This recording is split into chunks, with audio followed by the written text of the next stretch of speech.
వైఖానస ఆగమ భగవత్ శాస్త్రాన్ని గురించి ఓనమాలు కూడా తెలియనటువంటి పాలక మండలి సభ్యులు కొంతమంది ఈ రోజున నా మీద నిప్పులు చెరిగినట్టుగా మాట్లాడడం జరిగింది.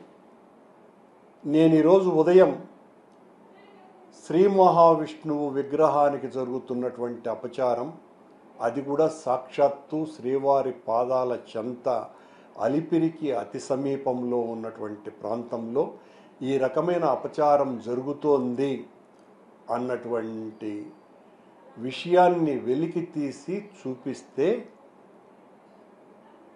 పాలక మండలి సభ్యులు, పాలక మండలి అధ్యక్షులు వీళ్ళందరూ కూడా నా మీద పడి అది శనీశ్వర విగ్రహమని పనిగట్టుకొని కరుణాకర్ రెడ్డి టీటీడీ మీద దుష్ప్రచారం చేస్తున్నాడు అనని నా మీద చాలా నిందారోపణలు మోపినారు.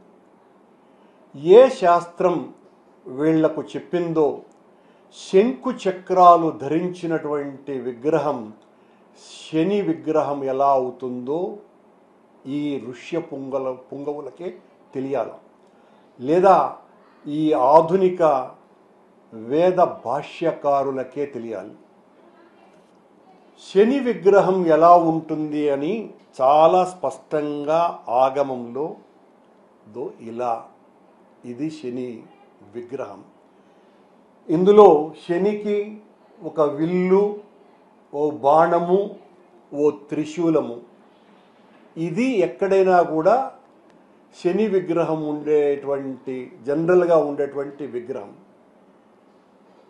మా అపర మేధావులైనటువంటి టీటీడీ పాలక మండలి సభ్యులు తాము తప్పు మీద తప్పు చేస్తూ మళ్ళీ అది శని విగ్రహం, ఎప్పుడో అక్కడ ఎవరో కన్నప్ప ఎవరో ఒక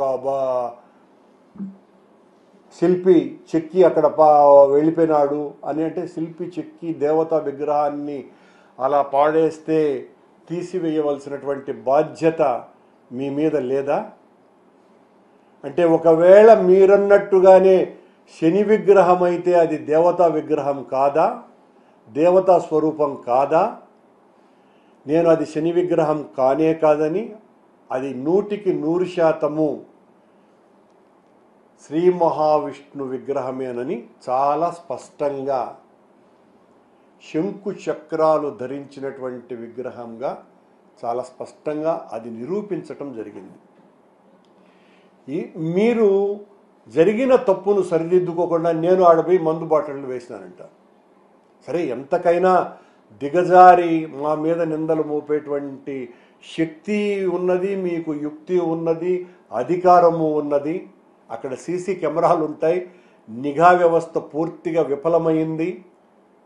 మీరు ఏమాత్రం కూడా బాధ్యతతో వ్యవహరించకుండా తప్పును ఎత్తి చూపినటువంటి నా మీద మీ ఇష్టం వచ్చినట్టుగా మాట్లాడితే భయపడేటువంటి వ్యక్తిని కానే కాదు. ఇప్పుడే నేను ఏదో విషయం కూడా విన్నాను, నన్ను ఏదో అరెస్ట్ చేయబోతున్నారని. మీరు ఏం చేసుకున్నా భగవద్భక్తునిగా మీరు నన్ను నాస్తికుడుగానో లేకపోతే క్రిస్టియన్ మతాన్ని ఆచరించేవాడుగానో మీరు మాట్లాడినంత మాత్రాన నేను నాస్తికుడిని కాదు, కిరస్తానిని కాదు. నేను స్వచ్ఛమైనటువంటి హిందువును. ఆ హైందవ ధర్మ పరిరక్షణ కోసమే మీ మాదిరిగా ఉద్యోగాలు కొట్టడానికి రాజకీయాలు చేసినటువంటి వాడిని కాదు. నేను హిందూ ధర్మం పట్ల అపరిమితమైనటువంటి అనురక్తి కలిగి భక్తి విశ్వాసాలతో అనేక పూజ్యనీయులైనటువంటి స్వాముల ద్వారా విషయ సంగ్రహం చేసి మాట్లాడేటువంటి వ్యక్తినే తప్ప నోటికి వచ్చినట్టుగా మాట్లాడేవాడిని కాదు. అలాగే స్వామివారు నన్ను కనుకరించినాడు కాబట్టే అనుగ్రహించినారు కాబట్టే నాకు 3 సార్లు టీటీడీ బోర్డు పదవి, 2 సార్లు టీటీడీ బోర్డు అధ్యక్ష పదవి ఇచ్చినాడు. ఆయన అనుగ్రహం లేకపోతే ఇవి రావు అన్న సంగతి మీకందరికీ తెలుసును. మీరేమో ఒకసారి టీటీడీ పదవి పొందగానే భగవత్ అనుగ్రహం అంతా మా మీద ఉండటం కారణంగా నాకు ఈ అవకాశం వచ్చిందని చెబితే, నాకు 2 సార్లు అధ్యక్ష పదవిని 3 సార్లు బోర్డు మెంబర్గాను భగవంతుడు ఇచ్చినాడంటే నాకు అనుగ్రహం కాకుండా భగవంతుడు నా మీద కోపంతో నాకు ఆ పదవి ఇచ్చినట్ట? మీరు మాయమాటలు చెబితే నమ్మేవాళ్ళు ఎవరు లేరు. మీకంటే కొన్ని వేల లక్షల రెట్లు నేను హిందూవాదిని, వెంకటేశ్వర స్వామి భక్తుణ్ణి.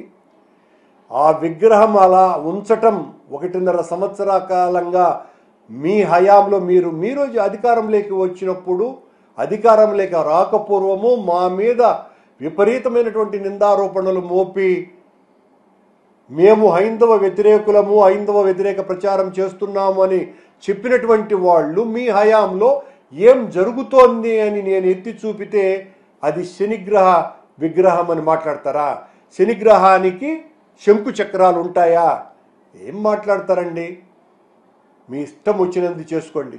నన్ను ఏం చేసుకోవాలనుకున్నా మీ ఇష్టం వచ్చినట్టుగా ఎన్ని కేసులైనా ఇరికిచ్చి నన్ను జైల్లో పెట్టండి. నేను హైందవ ధర్మం కోసమని పోరాడకుండా ఉండేటువంటి ప్రసక్తి లేనే లేదు. నాకు రాజకీయాల కంటే హిందూ ధర్మాన్ని కాపాడటమే లక్ష్యంగా, ఆ భగవంతుని ఆదేశంగా ఉద్యమిస్తా, పోరాడతానని తెలియజేస్తున్నాను.